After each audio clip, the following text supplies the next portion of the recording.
Welcome to RealAg Politics, everybody. I'm Shaun Haney, along with my co-host Kelvin Heppner. Kelvin, how are you doing? Doing well here. The sun is shining in southern Manitoba. How are you, Shaun? I'm doing good. I always laugh because we go from like the riff of that open to like then it switches to the Yeah, RealAg Politics music, the and chill. it goes Yeah, from like AC/DC to Kenny G. It's a really quick transition. It sort of really it hits you hard. So we cover the whole spectrum here. exactly. So at Real Ag Politics, the purpose of this show, we've been doing it every 2 weeks, and the purpose of this show is really to dig into ag policy issues and really get the wonk out of Kelvin and I. These are the things that we talk about throughout the entire week. Real Ag Radio obviously has some sprinkling of markets and things like agronomy. We've got the agronomists on Monday, our other live stream. This is where we hone in on ag policy, and it's a lot of fun, and appreciate everybody joining us. We are live, so if you have a question or comment, make sure you put it in the box, whether you're watching on YouTube, Twitter, Facebook, and LinkedIn as well. So, Kelvin, we got a great lineup of guests. We've got Karen Proud, President and CEO of Fertilizer Canada. We've got Nate Horner, Minister of Agriculture in Alberta. He's quite upset about the beef labeling issues out of Health Canada, by the way. And we've got Keith Currie, who is, I think, at an airport trying to find his luggage at Pearson. And he was just at the WTO Ministerial meetings in Geneva. So Keith might actually be joining us on his iPad from the lineup waiting for his luggage. So we'll see how that goes a little bit later on in the hour. Let's get to our first guest. It's not waiting any longer. We'll bring her in. It is the president and CEO of Fertilizer Canada. It is Karen Proud. Karen, thanks for joining us here today on Real Ag Politics. Hi, Shaun. Hi, Kelvin. Really great to be here today. And I got to say, I feel sorry for Keith. I know what that Pearson Airport is like, so I hope he finds his luggage soon.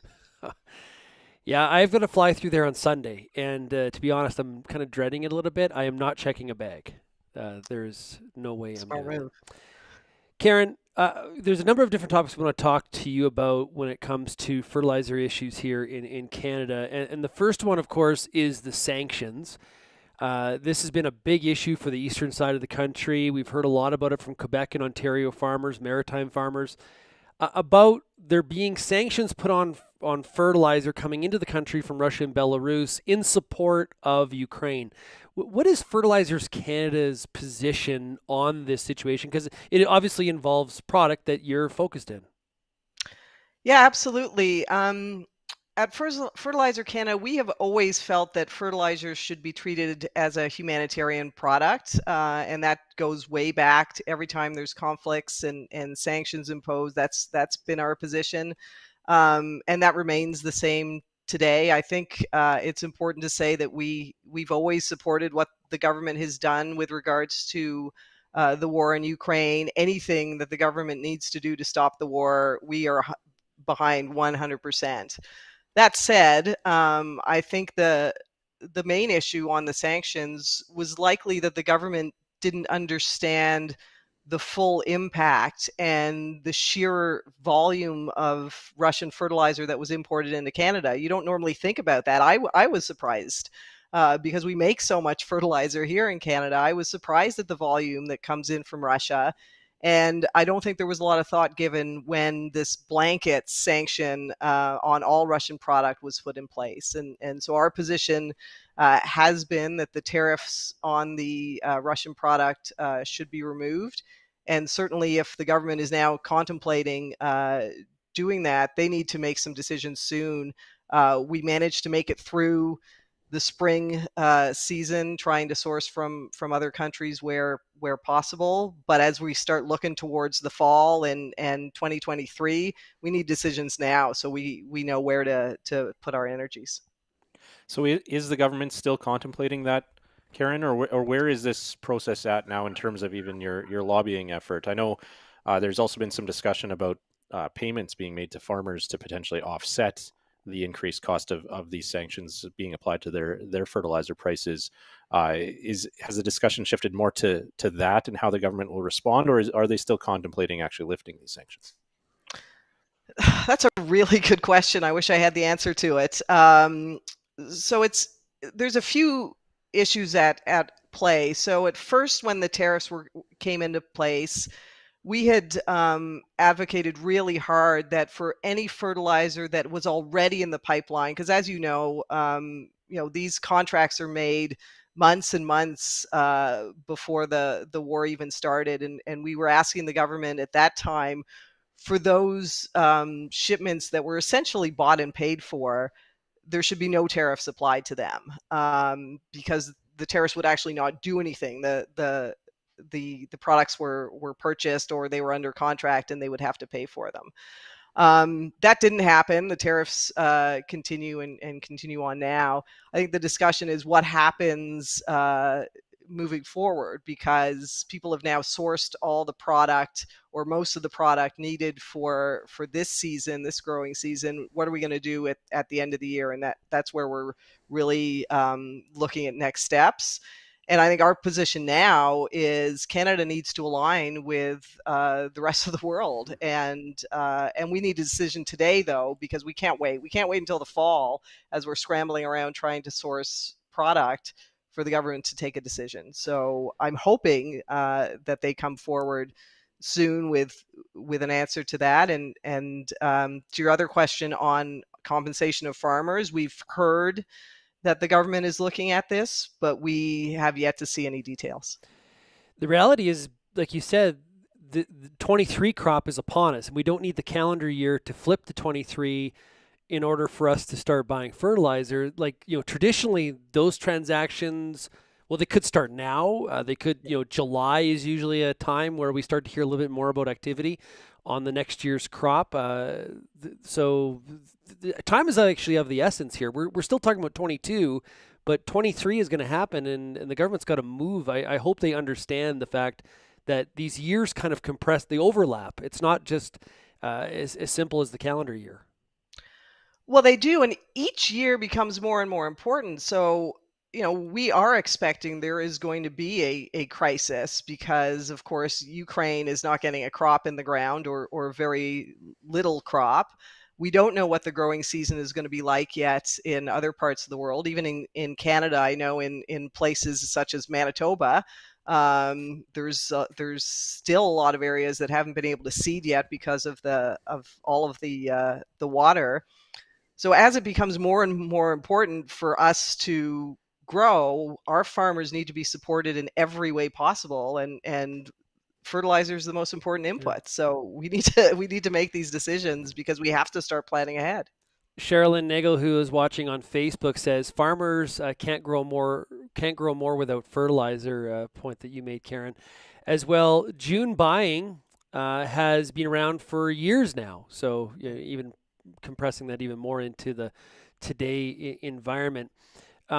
Now, when we think about some other news that came out this week, we saw BHP making a big announcement in line with the Canadian government. Canadian government saying they're going to be putting in $100 million, contributing to that, $7.2 billion facility. I guess from Fertilizer Canada's perspective, one of your members, an additional member, we heard Nutrien talking about expanding potash production about a month ago. It looks like some of your members are inclined to increase production in the current environment.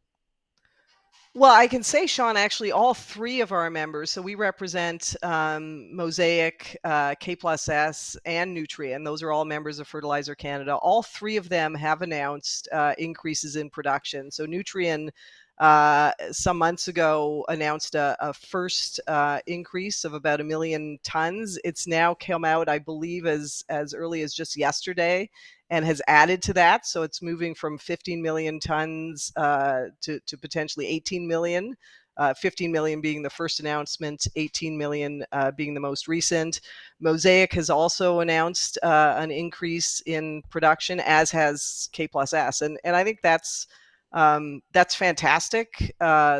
Fertilizer is a good news story in Canada. We should be proud of our fertilizer industry. We have been blessed with having this nutrient in the ground that we can mine, and I think, given today's world events and a spotlight on where other sources of potash come from, Canada is really that dependable source, and so it's great that our members are stepping up. We are going to need long-term support from the federal government if we want to make more investments in the facilities here. That support, is that in terms of dollars like we saw announced this week, or is that in terms of more the regulatory, the red tape side of things? Well, I think it's both. I think we need to look at some of these programs that the government offers to see whether they're suitable for our existing members. So not just the shovel-ready projects, the good to announce projects, but some of the ongoing investments we need to make in our existing capacity here. But we also have to look at sort of the government's overall regulatory and policy approach to this sector. There's a lot related to climate change that I think we haven't thought necessarily about the impact on the sectors that we're regulating.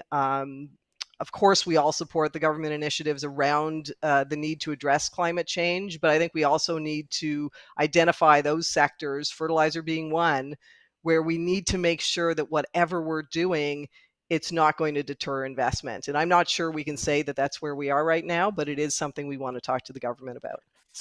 So are you talking about the 30% emissions reduction target in that process?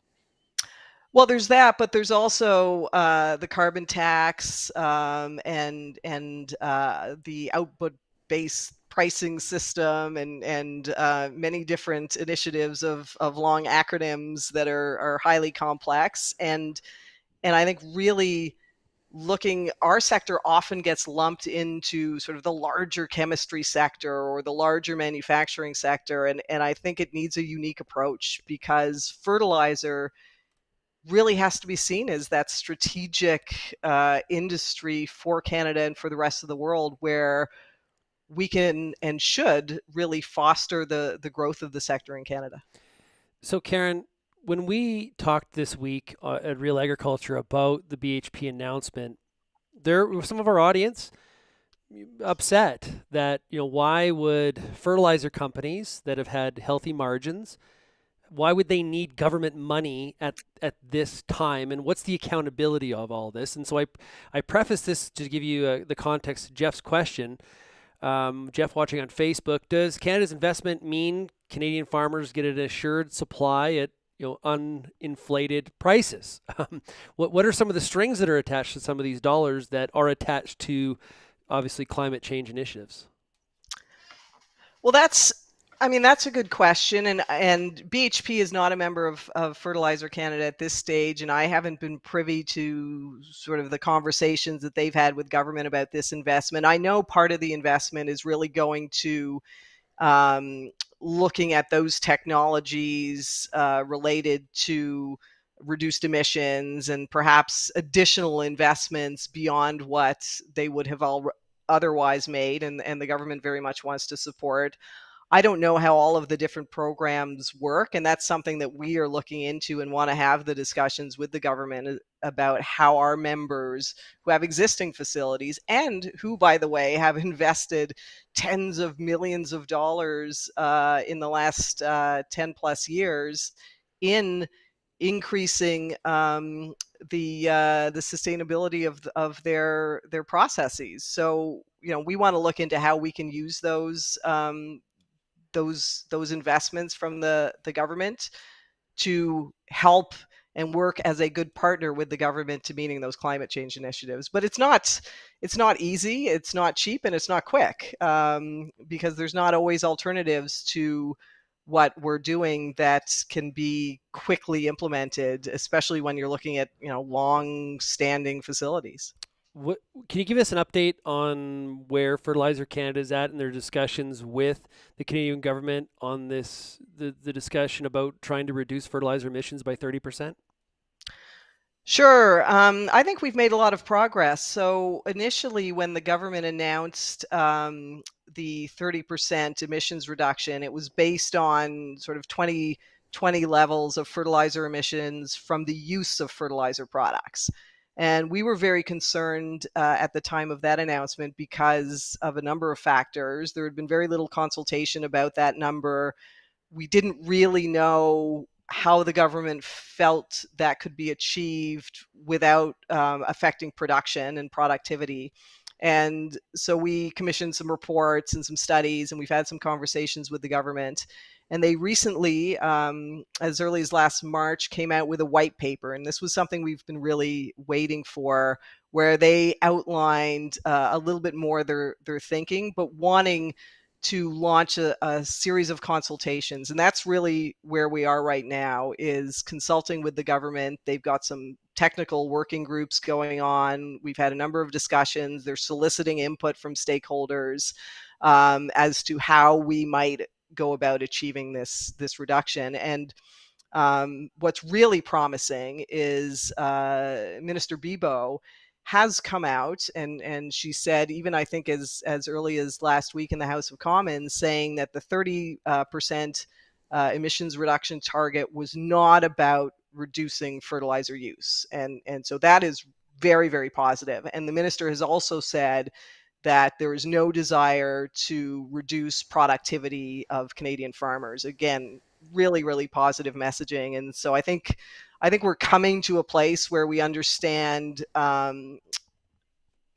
what we can't touch, but we still have this target. So I feel more that the target is kind of that North Star directional from government, but that they're willing to sit down and talk about what can be achieved reasonably without hurting production. So not to get into the weeds too far here, Karen, but the government's current methodology for measuring emissions from crop farming doesn't account for many of the practices at the farm level or at the field level in terms of how farmers actually apply it, whether they're taking steps that mitigate emissions.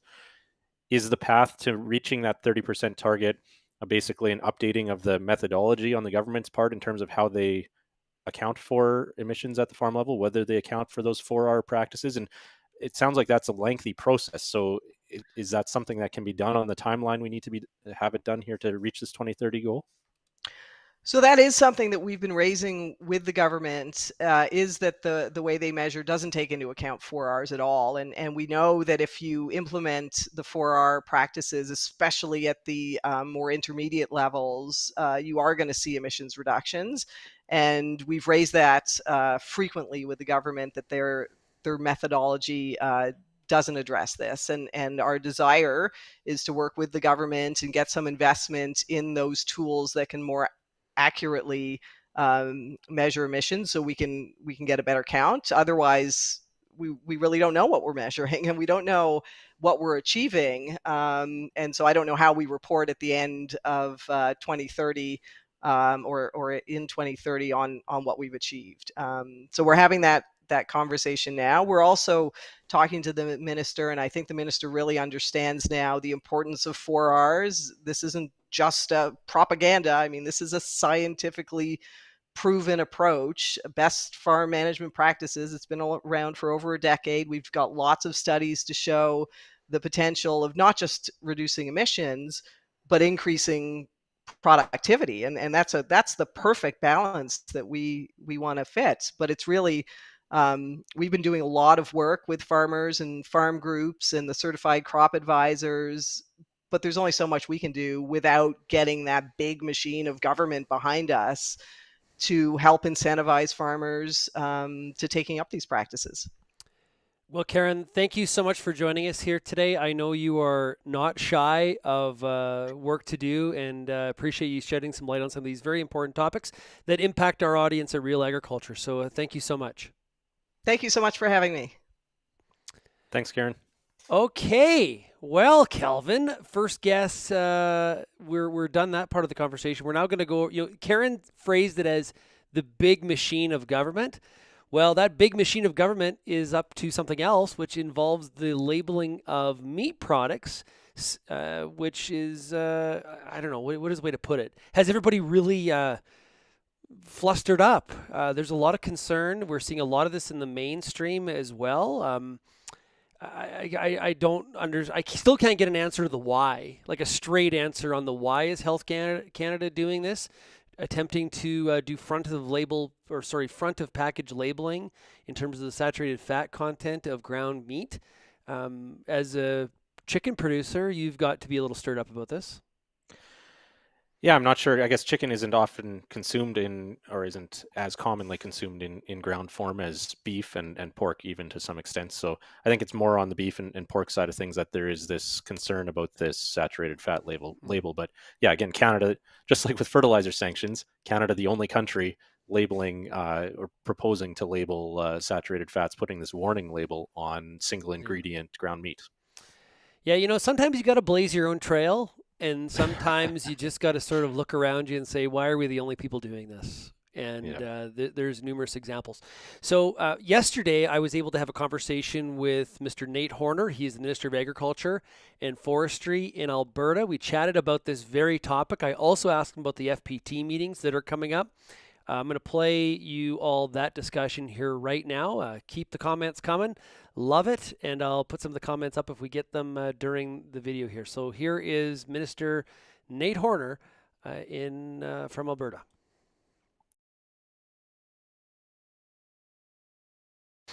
There's some interesting information or possible legislative changes coming out of Health Canada. I saw your press conference earlier this week. That really caught my attention. Well, if we're doing a press conference about this, it definitely has Minister Horner's eye. Health Canada looking at possibly singling out products like Canadian beef and putting a label on the front of package, essentially warning Canadians about saturated fat contents. Why are you so, I guess, concerned or want to create awareness about this issue? Well, a couple things, Shaun, and I'm glad you asked. So we did do the press conference and the announcement, partially to show support for our industry groups who've been working so hard, but also just to kind of say enough's enough, and we need to talk about this more publicly. My office has been working on this for weeks. Back and forth with federal ministers of health and agriculture and within the departments. This would be a regulatory change, so it's not like they need to come before the House of Commons and debate it. They have the power to do this. So we've been at this for a while, trying to convince them and have them understand how ridiculous we believe it is. So that's why the urgency where we said, okay, we need to talk about this more publicly and let our industry gain support. But the big problems are, there's exemptions around whole single ingredient foods, milk, eggs, vegetables, and their rationale for that is milk, for example. They believe that there's no other affordable, reasonable way where people can get enough calcium in their diet. Beef, pork, ground meat is very much the same way. There's no other affordable, reasonable way to get enough iron, zinc, vitamin B12. This is an important part, an affordable part of many people's diets. Beyond that, the thing that is really gets me going is the fact that it may exceed this saturated fat threshold in its uncooked form, but once it's cooked, it does not. So they're going to put a label on this, and not take any consideration into how people actually consume it. So we just felt enough is enough. We feel it is targeted, and it's offensive, I guess, to speak plainly. Yeah, and I've heard feedback from our audience this week because we had Dennis Laycraft from Canadian Cattlemen's Association on RealAg Radio to talk about this, and some of the reaction I got from the RealAgriculture audience in Alberta and across the country was that there's like some, I can't remember the exact words you just used, but like an ulterior motive, like this is like an attack. What's really at work here? Like, I kept on asking Dennis the why. Like, why do this? And is this something that consumers are like demanding for? Is there been some sort of misunderstanding? Is it about, just not being against beef production in general? Like, what's really at work here? Well, I would hesitate to speculate, Shaun. We feel the same way, that there must be more to the story, because it's simply just so illogical. At that presser we had the other day, I was very grateful that our health minister participated in the announcement. And, people in the health sphere they're extremely cautious, especially speaking about food safety regulations. Our health minister had a conversation with the provincial dietitian. And after that conversation, he was very eager to speak up because she felt that of course you should speak up. This is a main staple in people's diets, and with the affordability crunch that all consumers are feeling, beyond even how it's produced on from the consumer's perspective, this needs to be addressed. But as far as speculating, I'm a rancher myself. It feels like it's targeted. It feels like it's a backdoor way to attack beef production. Yeah, and the other part that caught my eye, not to editorialize too much, is that Canada being like the only, as Dennis outlined it, the only country doing this.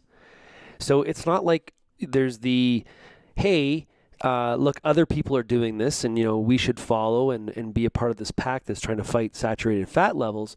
No, we're forging and blazing our own trail here. And that, I think also, and not the only issue where we're doing that, by the way, but this is an example where it even makes me ask the why even more. You hear from a lot of constituents. You're a member of cabinet. Is this something that Albertans have been pushing for at all? Oh, absolutely not. No, I've never heard of this. And when you consider the narrative that I'm hearing in other jurisdictions is largely around food security and food affordability. To go down this path right now, just it smells of something else, frankly. Yeah. And then when you consider that this is something that we not only have in abundance, we have, the lion's share of the cattle in the country. We have 80% of the processing right here in the province, and we're a major exporter. It's a pretty fluid border with the Americans, and we're one of the few countries, that can produce more food than we can consume.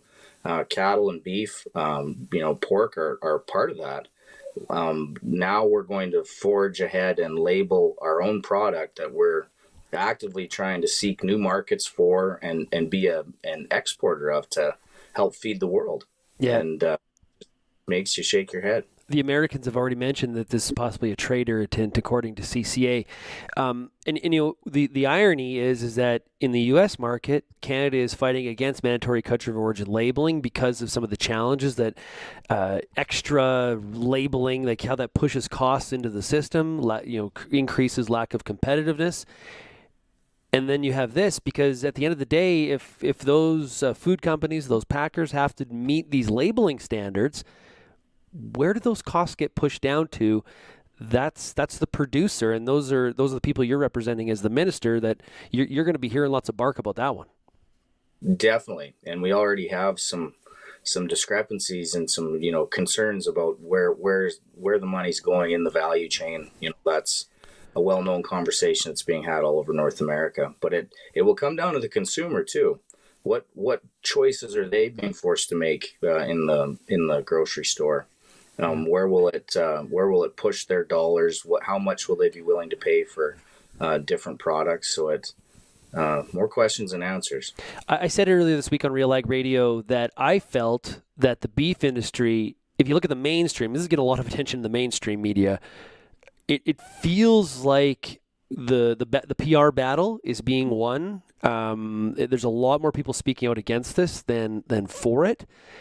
Is this something that can be knocked off the track, or is it going to hit Canada Gazette too, and it's a foregone conclusion? Is there an opportunity for Health Canada to shift direction here? Well, I certainly hope so, Shaun. That's why we're going to continue. That's why you've probably seen CCA's campaign, "Don't Label My Beef" .ca. I'd encourage any Canadian to go visit that site and take part in the campaign. Make sure that all our MPs know what's at stake and how people feel about this. But that's our hope. We're gonna keep pushing. There's absolutely no reason why they can't give it some sober second thought and listen. Yeah, for sure. Hey, before I let you go, because I know you got to run, July FPT meeting in Saskatchewan. What are you pushing for? What are the priorities as you head into that meeting as one of those key ministers headed into that? Well, I guess for me, Shaun, I want to see the overall cap envelope funding increased. I think the provinces are willing to put up their proportionate spend, but they want to see some balance. They want to see that it's not just new dollars in the bucket to fight greenhouse gas emissions. That it is going to actually strengthen our business risk management suite. That it will give us more ability to adapt. Whether it's water or technology. So we want to see some balance. We want to see some more money, and we want to ensure that this business risk management suite isn't diluted. We think that is as provincial governments, this is kind of our primary role in agriculture is ensuring people can mitigate the risks, and we don't want to weaken that with cross compliance for different environmental ideas or programs. Yeah, we've heard about the cross-compliance concerns from farm groups in Ontario. Tom Steve from Alberta Wheat was on a couple weeks ago on RealAg Politics expressing his concerns about it and sharing that same concern. If the pot gets bigger, the provinces are sharing 40%. Does Alberta have you talked to Treasury about, hey, we may need to buck up here? I have, and I've given our expectations about where we think it will most likely land, and it's something. The pot stayed stagnant for 10 years, so it's an area that we think deservedly should see an increase, and the province will pay our share. We just want to make sure that the different buckets of money are in the right places and to the right amount. Great stuff. Minister Horner, thanks so much for joining us here today. Really do appreciate it. I know you got a super busy schedule, and as you said, you're ranching too. So lots happening. So thanks so much for joining us. Thank you very much, Shaun. That was the Minister of Agriculture and Forestry in Alberta, Mr. Nate Horner. Great discussion there, Kelvin. Let's park the beef labeling issue for just a second. A lot of what he said was, I think, expected. It was similar to what he said in the press conference. It's exactly what we've been hearing from our audience. It's pretty much what we've been saying. There's a lot of people scratching their head. I want to talk to you about what you heard there when it comes to the FPT meeting. The size of the pot needs to get bigger. We can't have cross-compliance. And he also has talked to Treasury. It is amazing how, coming out of Alberta, things have changed since, a year ago, year and a half ago. They are singing a different tune. Yeah, a year and a half, 2 years ago, his predecessor, Minister Dreeshen, was not willing to increase provincial funding at that point, or at least that was the impression we got from outside the meetings. So, yeah, this is a change in tune, and I wonder how much it has to do with the provincial economy and the value of some of key exports out of Alberta. Yeah, exactly. So the provincial treasury is probably in a little bit better shape now than it was at that point. But yeah, if Alberta is willing to do it, Saskatchewan probably is too, and then I think it goes ahead. So now the question is, what do those programs look like? And that's where he alluded to the cross compliance and the introduction of emissions reduction requirements or criteria. That's what the federal government, Minister Bibeau, is advocating for. And so, the question is how much the pot increases, and do we have some new criteria for something like crop insurance, where we have to check a box saying we're doing something to reduce emissions or things like that, or pay a higher premium if we don't? That kind of scenario, I think, is something that we're certainly keeping a close eye on, whether that happens at this meeting in July, whether they come to something like that. I think it's going to be really interesting to be a fly on the wall. We are hearing a pretty broad group of stakeholders say no cross compliance. Yeah. That does not apply here. You're in the wrong sandbox. That does not mean we are against fighting climate change. You are just crossing swords, so to speak. So who has the leverage here? Yeah, that's the thing. That's the entire test here, because the feds have the 60% of the funding contribution. So they have the larger part of the pot, right? They do, but they also want to be able to say they expanded the size of the program. The feds have talked about expanding the size, and so it sounds like Alberta's kind of the ringleader or at least looked upon as the ringleader when it comes to the three ministers coming out of the prairie. So if they're saying the pot gets bigger, okay, we'll play on the pot being bigger, but we are not playing on this cross compliance. But it may be hard for Minister Bibeau, and this is my speculation, so this isn't like I've talked to somebody inside the Fed, but it's going to be difficult maybe for Minister Bibeau to get the approval on the higher spend if they don't have cross compliance. Yeah, internally in government, that's what she's looking for, because right now we know this federal government right now has basically cross compliance. They have two lines of accounting for every dollar the federal government spends right now. At least if it's new programming, there's an actual dollar number, and then there's an emissions number associated with that dollar spent. So that's the kind of thing where, yeah, she's dealing with that internally at the federal level. But like you said, I have a hard time seeing provincial ministers agreeing to having any real significant cross compliance in something like crop insurance. It's going to have to be kept separate. It's too big of a change. We're hearing too many people talking about incremental change. That feels like a big change. So it's going to be fascinating to watch this. I can't wait for July. We actually have a Real Agri Study survey coming out about what you think out there in the farming community across Canada on what the next BRM programs need to look like and the whole entire Canadian ag policy framework. So look out for that in your inboxes if you're a member of our panel next week. Sherilyn says, go TV. I'm not sure what she means, if we should be putting this show on TV or what she is talking about. We would gladly do that, Sherilyn, but you have to explain that one.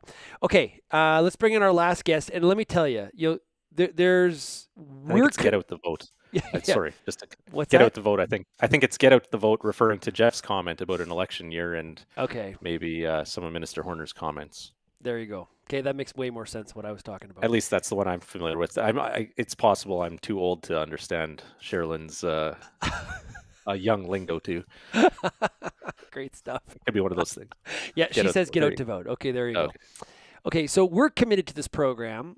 We've got members of the audience that are very committed to ag policy and are here and providing questions and comments. And then we have the guests. And let me tell you, this next guest, our last guest of the day, he is committed. He just landed from Europe. He was at the WTO Ministerial meetings in Geneva.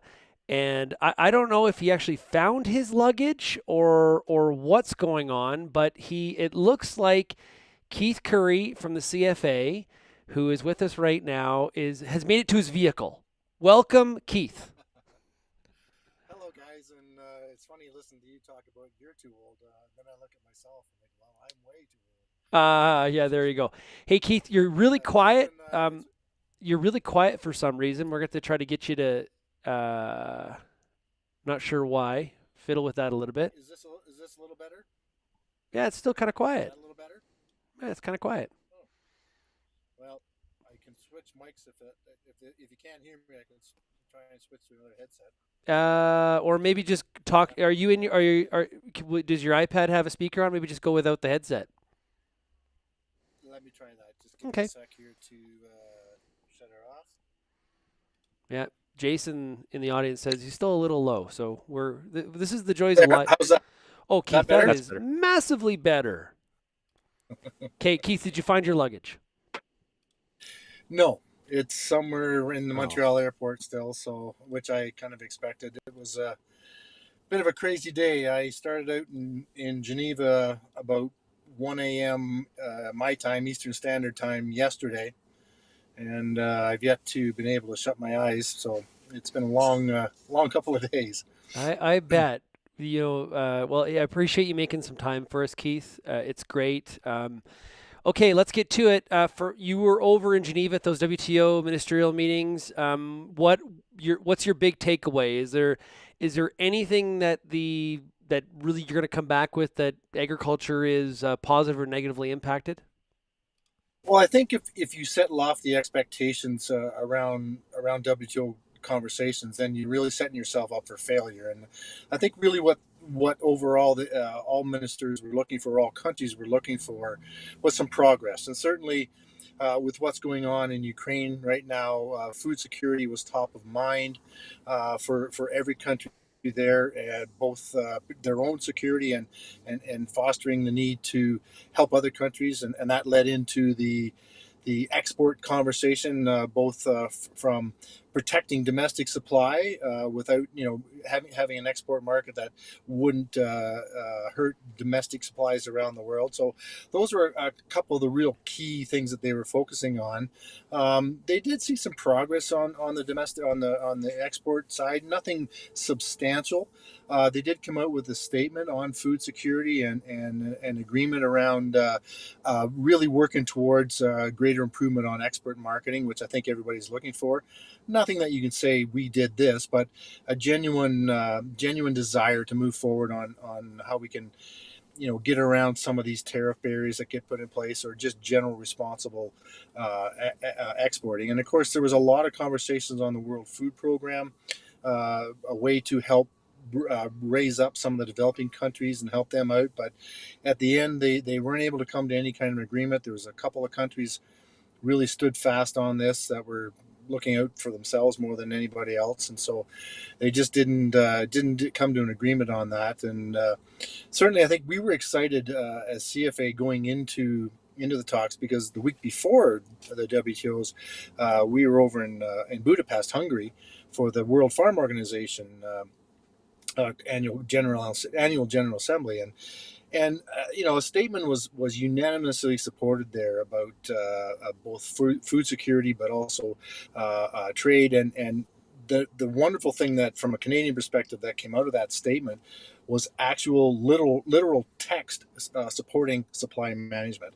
And I think that kind of set the tone for us going forward in the meetings, that we had this statement from the WFO.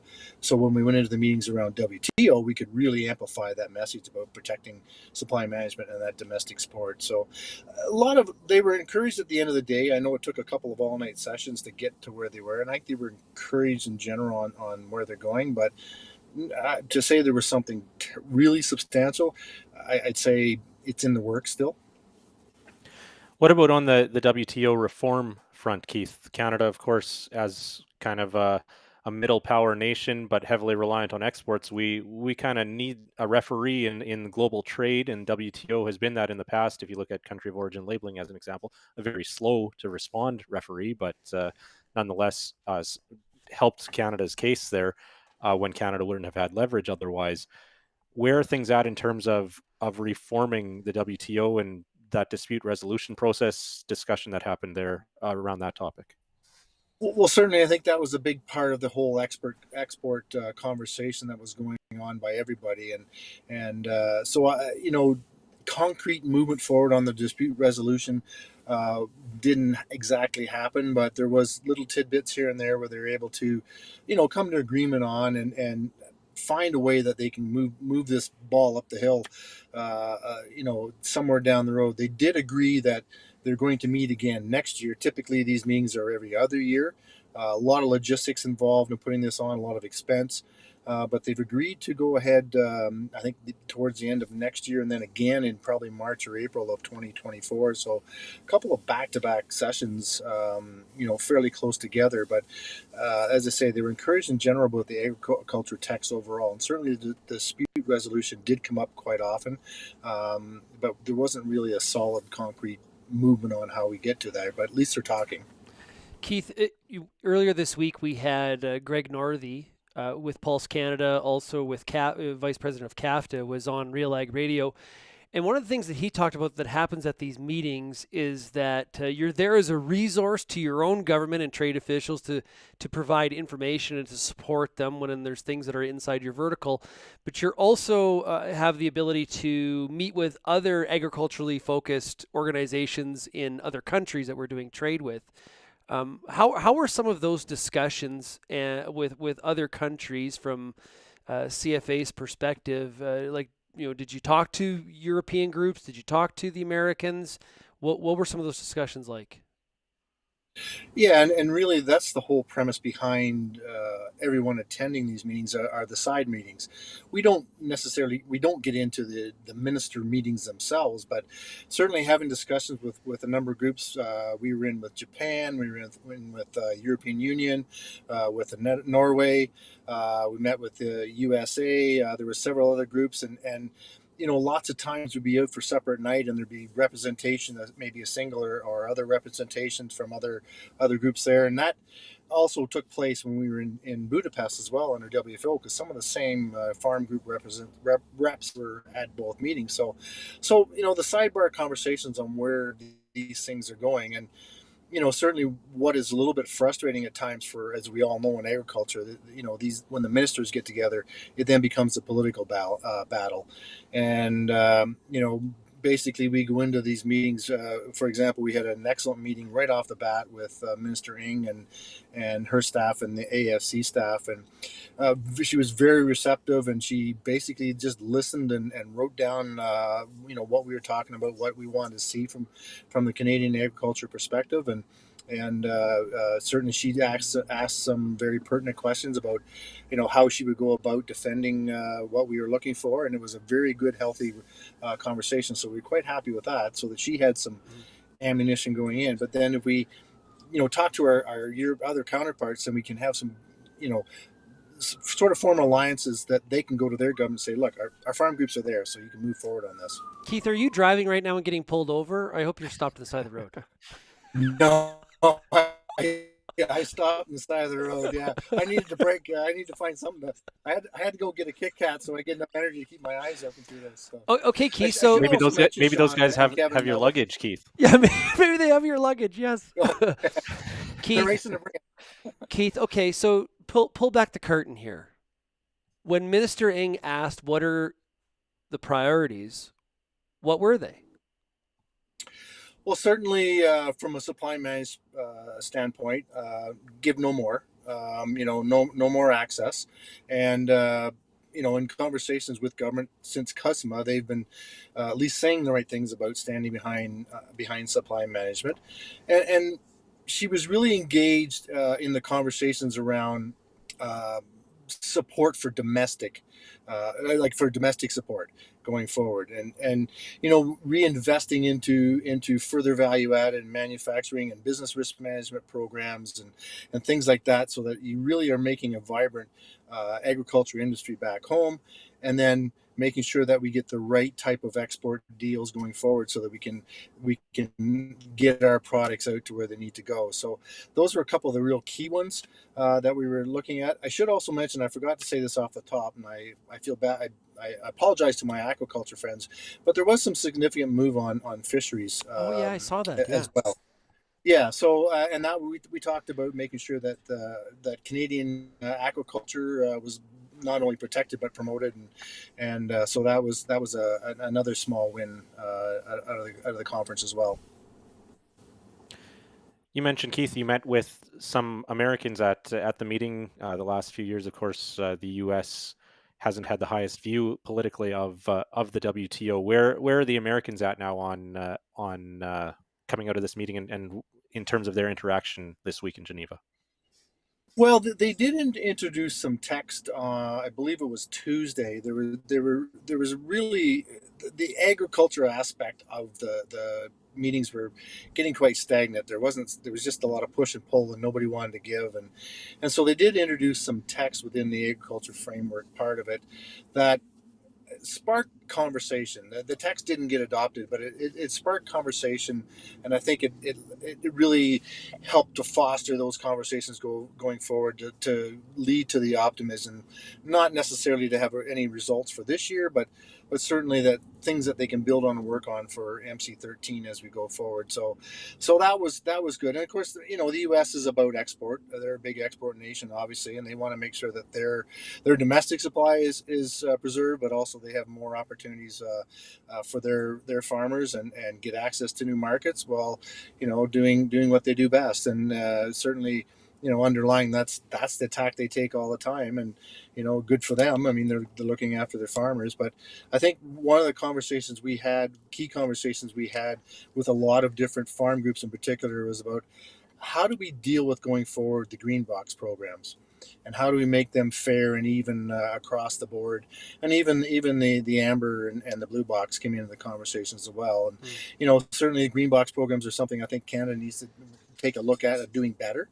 And the U.S. they certainly know how to do it, and sometimes it creates a competitive disadvantage for us. It's not their fault; they're doing what they're allowed to do, but maybe we need to look at that as an advantage that we can use going forward for Canadian agriculture. Hey, Keith, before we let you go here, we heard from Minister Nate Horner, Minister of Agriculture from Alberta. We heard from the GFO 2 weeks ago on this show. We've heard from Alberta Wheat, just some examples. A lot of pushback from farm groups towards these FPT meetings coming up on cross-compliance. The idea that we're going to move climate change programs into the ag policy framework. What's CFA's position on that? Well, we've been having those conversations with Minister Bebeau and her team. It's very evident that both provincial and the federal governments they would like to see some kind of climate change initiatives going forward. And we're saying if you're moving them into the business risk management aspect of things, or the CAP program, or whatever they're going to call it going forward, there has to be new money. It can't affect and it can't take away from the business risk management aspects that we have right now. I think we'll have to wait and see how it's framed up. If something like that ever came about, I'm getting the sense that there may not be as much movement on that because of the provinces as maybe what the feds might like. But I think there's some opportunities for agriculture to take advantage of climate change initiatives if it's framed right, and there's new investments put into it. There's a lot of money pledged in the budget, the federal budget, and so if we can grab some of that into some new initiatives that we can incorporate in through the next policy framework, I think we need to look at it because that's where governments are going, not only here in Canada but around the world. So, if that's where the money's going to be, then how do we make it beneficial for all Canadian farmers? Does it have to be in the framework, though? Why can't you do it? Agriculture can support climate change initiatives without it being a part of business risk management. Shaun, do you mean the framework or business risk management? Because there has been environmental programs in the framework in the past. Sorry, I mean in BRM. In business risk management. Yeah. In BRM. Yeah, no, it really shouldn't be in BRM. It really shouldn't be. Other than potentially through agri recovery, to help out during these severe weather things that we're having. That has climate change tone to it, but it's been there all along. So don't rob Peter to pay Paul through the business risk management program. Any climate change initiative money has to be standalone outside of the BRM aspect. Okay, cool. Keith, thanks a lot for joining us. You know what? Get home and get some sleep. Yeah, it's going to be interesting. I'm afraid that I did try a lot of unique, different European beverages while I was in Geneva. So it'd be nice to get it back to the Canadian stuff and maybe help me sleep a little better tonight. There you go. Okay, Keith, thanks a lot. Good luck with your luggage too. Yeah, exactly. Yeah, that's the bigger one. Yeah, for sure. Okay. But thanks, guys. Appreciate it. Cheers. See ya. Okay. Boy, we covered a lot of ground. I like this format of three guests. We cover a lot of ground, and it gives you a chance to get a good idea what's happening in different parts of the country all at the same time. So what are your takeaways today? Oh, I should have been taking notes.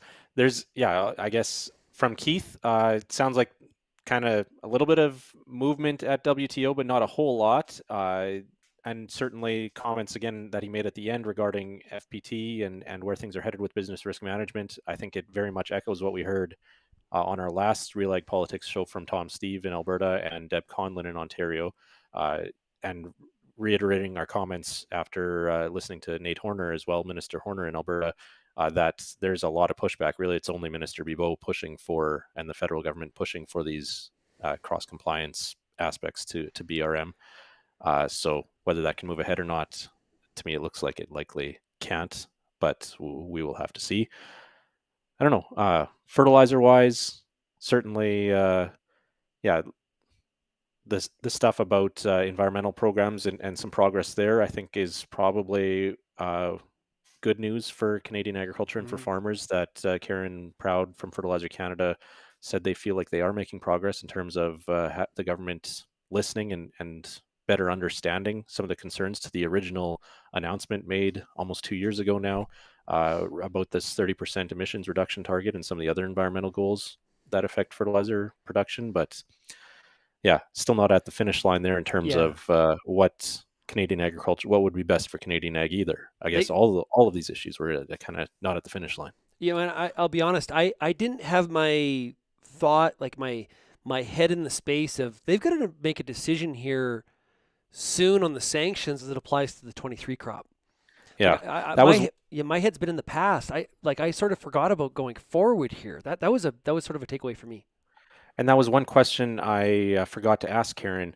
Yesterday in the House of Commons, John Barlow and some of the other Conservatives were quoting $150 million, I believe they said, is the cost of the sanctions that will be paid on this fertilizer coming from Russia and Belarus. I hadn't heard that number before, so I'm not sure where it came from.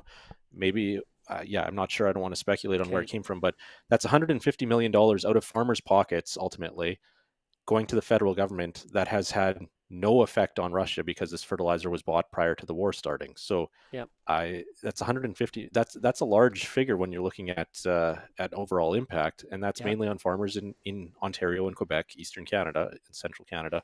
So right there, in terms of that's just the impact on fertilizer that came in this spring. But like you said, looking ahead to next year and farmers already booking, looking at those urea prices right now and thinking maybe it's time to book fertilizer for next year already and things like that, that number will quickly grow if we continue having to import fertilizer from these countries, even if the sanctions are applied. And then there's also the effect that the sanctions have on the pricing from fertilizer everywhere else in the world. Of course, retailers, there's an arbitrage opportunity there to raise prices to what the impact of the sanctions, that whole sanction influence pricing aspect. My other final pickup before we go here is when we asked Keith what were the key things that were communicated or discussed with Minister Ng. Not a lot of trade. But that's why CAFTA's there. Yeah, true. You're okay. Right. Yeah, but CFA has, because they have dairy and poultry as members of the Canadian Federation of Agriculture, that's often a point of differentiation where they can agree on, them and CAFTA may agree on the rest of what they're, I'm not putting words in their mouth, but they will agree on a lot, except on the trade front. That's where CAFTA is focused on exports and representing export commodities. And that's why we had Greg Northey of CAFTA and Pulse Canada on earlier in the week. But yeah, CFA's differentiation point there definitely is on the SM, supply management side of things. Encourage everybody to check out RealAg Radio this afternoon, 4:30 Eastern on Rural Radio 147. Kelvin and I are going to continue this frequency of every 2 weeks, although we have a decision to make in 2 weeks. I don't think we need to do this on Canada Day. It would be a lot of fun. The guests would probably think we're nuts, and the audience probably would too. And by this time of the day, I plan to be at a baseball game and maybe about 3 or 4 beer deep. So we will plan on maybe doing one a little bit earlier on in that week, and already working on a pretty cool panel if we can put it together for sure. So really appreciate all the support from everybody. The comments here, really fantastic stuff. We have some people, some farmers that are just as interested in ag politics as we are here at Real Agriculture. So thank you so much. Hey, Kelvin, have yourself a good weekend. Thanks, everyone else as well. Cheers, everybody. Really appreciate it.